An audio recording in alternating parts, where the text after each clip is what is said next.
너무 어처구니가 없는 거예요. 그거 다투지 않겠습니다. 그렇게 생각하시고요. 대한민국 민주주의 살아있네.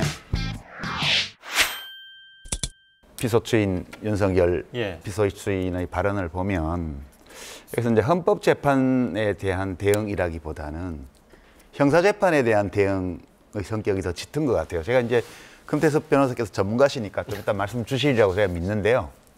이제 사실 이제 내란죄 형사법정에서 내란죄 구성 요건이 국헌문란 목적이 있어야 되거든요. 그래서 김용현 장관하고 두 사람밖에 모르는 일인데 야 이거 경고형이야 라고 자기들끼리 얘기했다는 이 얘기를 굳이 왜 하냐 하면 이게 이제 형사법정에서 이 헌재에서의 진술이 또 증거로 쓰일 수 있기 때문에 그 점을 염두에 두고 한 발언이라고 저는 보고요.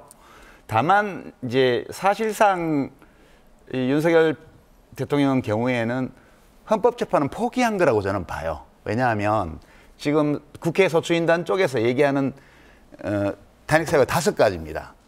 첫째가 위헌, 실체적, 절차적으로 위헌인 계엄령 발표, 비상계엄 발동. 그거 하고 이제 두 번째가 위헌 위법한, 그러니까 계엄법과 헌법에 위배되는 포고령 특히 제1호. 세 번째가 국회 기능을 정지시키려고 했던 거, 봉쇄. 네 번째가 정치인과 법률가들 체포하는 거. 다섯 번째가 선관위 침탈. 이 5가지인데요. 이 행위를 내란죄 성립 구성 요건을 충족하는지 여부는 어차피 형사법정에서 다투게 될 문제고 헌법재판소에서 이걸 다루지 않는다고 얘기했습니다. 그러나 이 행위는 그냥 있는 거죠. 이 행위가 내란죄 구성 요건을 충족하든 안 하든 이것 자체가 위헌적 위법적 행위로서 지금 봐야 될 거냐 말아야 될 거냐를 이제 헌법재판소에서 보게 되는데 이것이 중대한 헌법 위반 행위고 그리고 대통령 피청구인이 헌법을 앞으로도 지키려고 하는 의지가 없다고 이제 판단이 되면 탄핵 인용하는 거거든요. 저는 이거는 사실은 심사할 것도 없다. 그 행위가 있었다는 것은 뭐 만천하에 다 증명이 되었고 그것이 중대하며 또 윤석열 대통령의 오늘 진술을 보면 헌법 소지가 전혀 없다는 사실이 거듭 확인되는 거기 때문에 저는 전략적으로도 이해가 안 되고요. 그렇습니다. 김대중 대통령 때 있었던 대북 송금과 관련된 이야기는 사실 이거하고는 전혀 관계가 없어요. 그때 김대중 대통령께서 통치 행위의 일환이었다 이렇게 말씀하셨으면 그 노무현 대통령이 거부권을 발동하려고 그래서 특검법에 대해서. 근데 김대중 대통령이 내가 한 일이 아니고 나는 몰랐다고 말씀을 하셨기 때문에 그 특검법을 야당에서 통과시킨 걸 노무현 대통령이 수용했던 거거든요. 그것은 이 건과는 아무 상관이 없는 일이고요. 당시 특검에서 제기했던 공소 사실 중에 어떤 것들은 유죄로 인정되었지만 어떤 것들은 유죄로 인정되지 않았고요. 그래서 그건 아주 일상적인 그런 법 집행이었다는 점을 제가 좀 말씀을 드리고 싶고, 그다음에 그 기각 가능성을 용산에서 본다는 얘기는 저도 좀 듣고 있는데 사실 뭐 그거는 그쪽의 실력이 그런 거죠. 왜냐하면 뭐 부산 엑스포 뭐 다 따라왔다 역전한다 이랬는데 그냥 5분의 1도 안 되는 밖에 안 되는 걸로 깨졌죠. 대선 지난번 총선 앞두고 2월 달만 해도 지금 녹취록 나오는 거 보면 뭐 친윤 의원들이 보수 정당 역사상 가장 대성할 거라고 얘기했다는데 이제 그런 거거든요. 그러니까 모든 일에서 뭐 잼버리에 이르기까지 모든 일에서 한 번도 어떤 실력을 갖추고 무슨 일을 한 적이 없는 정권이에요. 그래서 이 탄핵 심판에 대해서도 저는 기각을 기대하고 있다고 봅니다. 그쪽에서는 대통령실에서는 그런 불만 이해해요. 당연히 대통령으로서 그런 불만 가질 수 있죠. 근데 제가 이제 아까 허민 기자 말씀하고 대통령 말씀을 들으면서 이제 또 이제 언론인에서 오래 종사하신 분이 지금 이렇게 말씀하셨잖아요. 알겠는데 그런다고 해서 쓸어버리냐 군대를 동원해서 이렇게 말씀하셨잖아요. 요는 이런 거예요. 지금 핵심이 뭐냐 하면 의견이 다르다는 거, 지향이 다르다는 거, 가치관이 다르다는 거, 세계관이 다르다는 거, 살아가는 방식이 다르다는 거 다 알아요.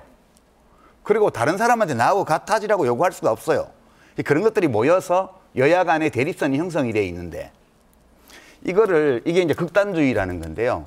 의견이 아무리 달라도 괜찮아요. 서로 180도 완전 달라도 괜찮아요. 근데 이게 과격하다 급진적인 주장을 한다고 극단주의라고 하는 게 아니고요. 그냥 좌우, 진보, 보수 이것과 극단주의의 차이는 나하고 생각이 다른 사람이나 집단을 물리적 폭력을 동원해서 없애버리려고 하느냐 안 하느냐 그 차이예요. 지금 윤 대통령이 한 행위는 알겠어요. 그렇게 불만이 있다는 거를. 근데 그 불만을 군대를 동원해서 상대방을 수거, 말살해버리는 방식으로 해결하려고 했잖아요. 예. 이게 극단주의고 이것을 편드는 이 계엄령을 계몽령이라 그러고 국민 저항권이라 그러고 헌재를 공격하고 법원을 때려부시고 이 모든 행위들이 전부 다 극단주의입니다. 그러니까 지금 우리가 윤석열 대통령의 저 파면을 둘러싼 헌법재판소의 저기를 볼 때 제일 유념해야 될 것은 예. 우리 사회를 가장 크게 위협하는 요소가 무엇인가? 그것은 극단주의고 극단주의의 핵심은 합법적인 폭력이든 사적인 폭력이든 예. 물리적 강제력을 동원해서 이견을 가지고 있는 사람이나 집단을 배제하고 말살하려는 경향이거든요. 예. 그러니까 저는 이거는 좌우 보수 진보를 막론하도 누구도 공론의 영역에서 이것을 옹호해서는 안 된다. 저는 예, 그렇게 말씀드리고 싶어요. 그걸 너무 진지하게 논의하는 자체가 저는 좀 어이없다고 생각하는데요. 예.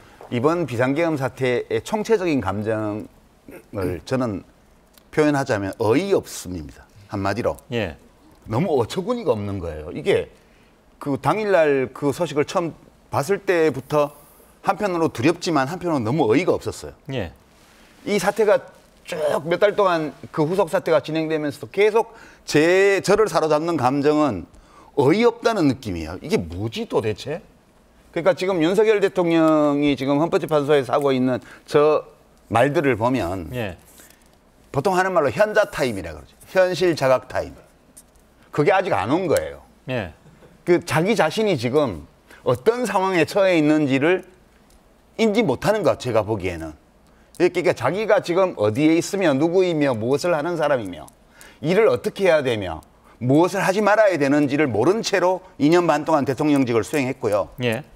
그 모든 것들이 종합적으로 지금 헌법재판소의 저 법정에서 다 나타나고 있는 거예요. 그러니까 우리가 지금 일반 국민들이 인식하고 있는 우리 상황과 윤석열 대통령이 인지하고 있는 상황이 전혀 달라요.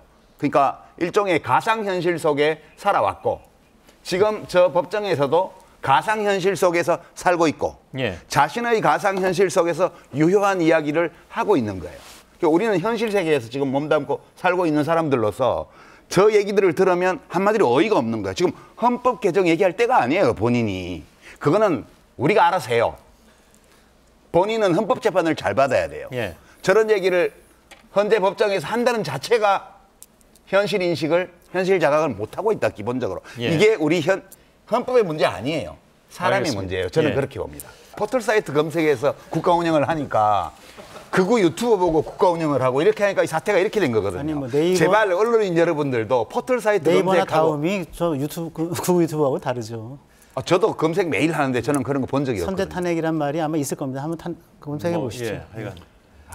그러니까 윤석열 대통령은 주관적으로 그렇게 생각하는 것 같아요. 그러니까 지금 김희연 기자님 말씀하신 것처럼 내가 지금 여기서 혹시라도 뭐 유죄 선고 파면 이렇게 받더라도 살아나려면 이제 국힘당 쪽에서 재집권을 해서 나를 사면해줘야지 이렇게 생각할 수 있다고 봐요. 그리고 그거는 매우 현실적인 생각이에요. 그거 말고는 나올 길이 없어요, 제가 보기에는. 그러면 그걸 목표로 잡았으면요. 예. 목적 합리적인 행동을 해야 돼요. 목적 합리적인 행동이요. 그러니까 윤석열 대통령의 행동에서 제일 뚜렷한 특징이 목적 합리성이 없는 거예요. 예. 지금 헌법재판소 하는 저 모든 말들, 그다음에 지지층을 걸기시키기 위해서 하는 모든 행동들, 변호인단 포함해가지고요. 예. 이게 목적 합리성이 없어요. 그렇게 하려면 국힘당이 이 탄핵의 늪을 빨리 빠져나와가지고 정치적으로 재기해서 대선에서 이길 수 있는 기반을 만들어줘야 되잖아요. 근데 지금 하고 있는 모든 행위는 그 목표를 해쳐요. 그러니까 이제 이번 대선 만약 탄핵이 인용되어서 조기 대선을 하게 되면 예. 후보들이 나와서 그 논쟁을 할 겁니다. 대통령 되시면 사면 복권할 거예요? 윤석열 대통령? 이거 나올 거 아니에요. 예. 근데 저런 식으로 행동하면서 그걸 기대한다는 건 제가 볼 때는 우물가에서 숭늉 찾는 거하고 똑같아요. 지금 아마도 윤 대통령은 아마도 그것은 지금 계속 올라가고 있는 지금 뭐 좀 정체되긴 했습니다만은 탄핵 이후에 많이 올라간 지지율 때문이 아닐까요? 그게 정치를 모르는 거죠. 예. 정치를 좀 아는 사람이면 저 최근의 여론조사 데이터가 어떻게 나왔다는 건 금방 알아요. 뿐만 아니라 뭐 한 가지만 덧붙이면 레비츠키 책을 아까 인용을 하셨는데 그 책의 제일 중요한 내용이 독재자 알아보는 일람표예요. 체크리스트요. 예. 거기 보면 제일 첫 번째가 정치적 경쟁자를 감옥에 보낸다고 위협한 적이 있는가? 실제 시도한 적이 있는가? 이게 체크리스트 맨 앞에 나오는데 예. 윤석열 대통령이 취임하자마자 계속 한 일이 그거예요. 그러니까 그 책의 그 체크리스트에 따르면 히틀러와 유사한 사람이에요. 윤석열 대통령은. 그러니까 지금 그 행동을 계속하고 있는 거는 자기 자신을 사면 복권시켜주겠다는 공약을 할 수 없게 만드는 거거든요. 지금. 그러니까 너무너무 어리석어요. 예. 저는 그렇게 봐요. 저는 문재인 정권 때가 더 심했다고 생각하는데 거기에 예. 대해서는 어떻게 생각하시는지 모르겠습니다. 뭐 당연히 반론이 나오시겠죠. 뭐 그거 다투지 않겠습니다. 그렇게 예. 생각하시고요. 그거는 그 제가 지금 그 이제 말씀드리고 싶은 거는 이제 특정한 여론조사 하나를 가지고 그걸 이제 또 여론이라 이렇게 말씀을 하세요. 그러니까 예. 이 태도가 저는 우리 언론을 굉장히 혼탁하게 만들고 있다고 봐요. 그러니까 저희가 언론 토론에서 많이 얘기한 내용이기도 합니다. MBC에서 이제 지난 몇 년간 여론M이라는 사이트를 운영을 했잖아요. 예. 거기 보면 여론조사 기관도 성향이 여러 개고 이제 그렇습니다. 그 조사하는 방식도 다르고 해서 그거를 전부 종합해 가지고 단일 지표를 산출한 데이터가 있습니다. 그걸 보면 우리가 이제 골고루 봐야 돼요. 그걸 보면 중앙선관위에 등록된 모든 정치 여론조사를 종합한 걸 보면 2022년 지방선거 끝난 그 한 달 후부터 7월부터 이제 지지율이 역전돼 가지고요. 잘한다 못한다 국정수행 지지율이 이게 못한다 60, 잘한다 35 이렇게 고착이 됐습니다. 그게 총선 때까지 왔어요. 예. 약간의 등락은 있었지만 거의 1년 반 넘게 국정수행 잘한다가 35, 잘 못한다가 60. 그 60 중에서 아주 못한다가 50이 넘는 이 지표를 쭉 가지고 와서 그 결과가 이번 작년 총선에서 나타난 거거든요. 예. 그러니까 윤 대통령이나 국민의힘 쪽에서 이걸 못 받아들이는 거예요.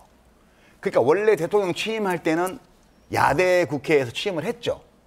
그 2년 동안 대통령직을 수행하고 나서 그거보다 더한 패배를 기록을 했잖아요. 그럼 현실을 자각해야 되거든요. 국민들을 만족을 못 시켰다. 우리에게 문제가 있다. 근데 그게 아니고 부정선거로 야당이 이겼다는 거 아니에요. 그러니까 저도 A급 수거 대상이라는데 저의 죄가 뭐냐? 여론조사 가지고 선동했다 이건 것 같아요. 예. 그러니까 이렇게 현실을 인식하고 있기 때문에 지금 이번 계엄령을 선포하고 나서 제가 보는 여론 지표는 거기서 5%가 더 내려갔어요. 지금 윤석열 대통령에서 비판적인 것이 이제는 35에서 30이 되고 찬성하는 게 예. 반대하는 쪽 65가 돼서 30대 65입니다 지금.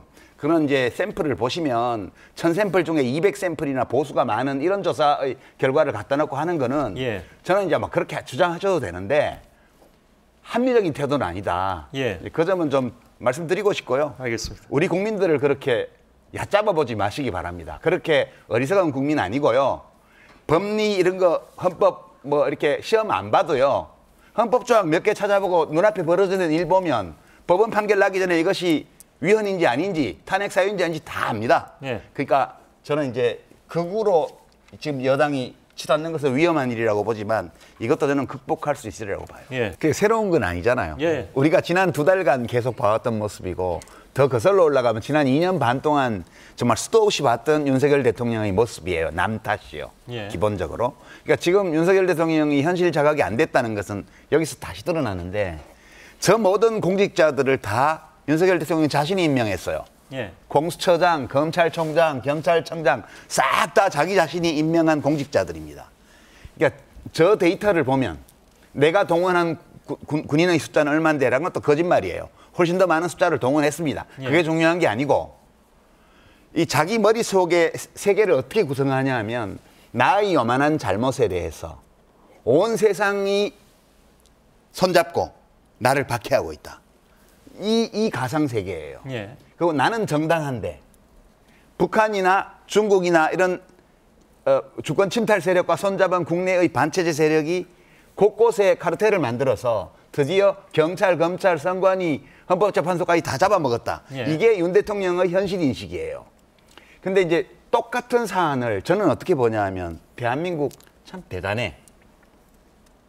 최고 권력자가 임명한 고위공직자들이 대통령의 위헌행위, 위법행위가 벌어지니까 공권력을 동원해서 그걸 잡아들이고 처벌하는 쪽으로 지금 모든 국가기구가 다 가고 있습니다. 예. 대한민국 민주주의 살아있네. 이런 느낌이죠, 저는. 그러니까 이게 현실에서 살아가는 저의 감정인데 지금 구속돼 있는 윤 대통령은 저렇게 느끼는 거예요. 예. 그게 진짜 대한민국 큰일 났었고요. 지난 2년 반 동안. 더 큰일 날 뻔했는데 이만하기가 정말 천우신조다. 그런 느낌이 들게 하는 말들이에요. 지금. 예. 저는 그렇습니다. 예. 재판관도 아닌 서부지법은 또 그걸 심사해서 영장을 발부했어요. 전부 불법 위법으로 점철돼 그러니까 있죠. 대한민국의 불법의 모든 가벨탑을 쌓은 사법기관이 거예요. 지금. 그러니까 대한민국의 예? 모든 그러니까. 사법기관이 다 불법을 저지르고 있다. 이 인식이잖아요. 아니 인식이 아니라 이게 사실이잖아요. 아니요, 사실이 아닙니다. 해보세요. 예. 머릿속에서 재구성된 사실이기 때문에 사실 뭐 명백한 불법을 저지르고 있는데 사실이 아니라 그러면 네, 사실이 아닙니다. 법 준수와 관련해서 보면 지금 내란 문제잖아요. 내란 문제인데 윤 대통령이 계엄을 정상적으로 하려면 이렇게 했어야죠. 국무회의 소집해서 의안번호 부여해서 심의의결하고 그리고 이제 계엄 선포문 하고 그리고 계엄법에 따른 각종 의사결정 사항들 적어서 이제 국무회의 절차 다시 밟고 심의해서 그리고 국민들에게 선포하고 국회에다 빨리 보내줘야죠. 국회가 혹시 폐회 중이면 국회 열어달라고 하라고 계엄법에 다 나와 있습니다. 예. 그러니까 이렇게 했어야 돼요. 이렇게 해야 되는데 이거 전혀 안 하고 그냥 한 거거든요. 왜냐? 그냥 손보고 싶으니까 다 야당을. 그 야당과 이제 반정부 세력을 손보고 싶으니까 그렇게 한 건데 평생 검사를 했고 검찰총장까지 지낸 대통령이 얼마나 법에 무지한가를 되게 잘 보여주는 사건이 제가 이번 내란 전체를 통해서 저에게 제일 인상적이었던 거는 방첩사 법무실장 윤대령의 말이었어요. 국회에 나와서 이야기하는데 방첩사령관이 주동자 아닙니까? 내란에 이제 계엄령의 주동자인데 예. 선관위에 가서 그거 다 떼오라고 그러니까 그 이제 참모가 가서 물어봤다는 법무실장한테 이거 어떻게 되는 거냐 물어봤더니 법무실장이 7명 법무관들이 다 만장일치로 불법이다. 불법인 이유가 뭐냐? 계엄포고령 발표 이전의 행위를 계엄포고령에 의거해서 마음대로 압수수색할 수 없다. 이걸 하게 되면 이 행위 자체가 불법이고 한 인원들이 처벌받을지 모른다. 이 단순한 논리예요. 상식이죠. 법률을 몰라도 이 정도는 알 수 있죠. 근데 윤 대통령은 끝나고 나서 계엄 해제하고 나서 한동훈 대표가 만났을 때 왜 나를 체포하라고 했냐? 그랬더니 대답이 지금까지 전해진 바에 따르면 뭐 계엄포고령을 위반했겠지. 아니 그 계엄포고령이 위법이라니까? 1호부터 국회 활동을 금지한 것이 위법이에요. 위법 위헌 계엄령을 포고령을 내려놓고 절차도 다 위법이고 그 포고령으로 정치인을 체포해도 된다고 주장한 거예요. 예. 그러니까 방첩사의 법무실장인 대령하고 검찰총장 출신 대통령의 법에 대한 인식을 비교를 해보면 이쪽은 그냥 폭력배예요. 여기는 법률가예요. 그러니까 우리가 지금 평범한 시민들조차도 금방 인지할 수 있는 문제조차도 불법과 위법을 구분할 줄 모르는 최고 권력자가 국정을 이끌었다는 것이 너무너무 잘 드러난 거기 때문에 이게 뭐 내란죄를 나한테 덮어씌웠다고 그러는데 그냥 내란이에요. 저는 그게 상식이라고 봅니다. 허영, 장영수 이런 뭐 헌법학자들 말씀을 하시는데 그 두 분 말고는 제가 못 들어봤어요. 그러니까 우리 허민 기자님도 한 걸음 밖으로 나가셔가지고 그 자기 주변 사람들에는 되게 비슷비슷한 사람만 많아요. 그러니까 좀 나가서 더 많은 헌법학자들의 얘기를 들어보십시오. 저는 그 두 분 말고는 그런 얘기하는 분들을 못 봤고요. 헌법학자 중에. 그와 정반대 얘기하는 헌법학자는 무지하게 많이 봤습니다. 이제 그 점 말씀드리고 두 번째는 헌법재판소가 제대로 심사해서 결정해야죠. 그렇지만 신속하게 해야 됩니다. 이게 지금 대통령이 감옥 구치소에 갇혀 있고 직무가 정지되어 있는데 그걸 언제까지 끌고 갈 겁니까? 빨리 매듭을 지어야죠. 이거는 헌법재판소의 의무라고 봐요. 저는 이 비상한 상황을 빨리 종식하고 가부간에 빨리 결정, 그러니까 할 수 있는 한 빨리 결정을 내리는 것이 중요하지. 지금 보면 윤석열 피청구인 쪽에서는 무엇 때문인지 모르겠는데 이 모든 심사 절차를 가능한 한 늦추기 위해서 지금까지 최선의 노력을 다해온 것 같아요. 실익이 없거든요. 나라만 더 혼란스럽게 만드는 거고요. 정파적인 시각이나 이런 걸 가지고 어떤 주장을 할 수는 있지만 내가 하는 이 주장이 우리의 공동체에 어떠한 영향을 주는지에 대해서 좀 생각하면서 주장해 줬으면 좋겠다. 그런 소망이 있습니다. 원칙적으로는 뭐 방향은 그런데요. 현실 정치에서는 이제 후보 정하고 각 당이 후보 내고 선거하고 이런 거죠. 민주당에서 누가 될지는 모르겠고요. 그 국힘당에서는 윤석열 지지하는 분이 될 것 같아요. 탄핵 반대, 계엄 정당하다 했다. 헌법재판소 잘못했다. 이렇게 주장하는 정치인이 대통령 후보가 될 것 같다. 그렇게 봅니다. 알겠습니다.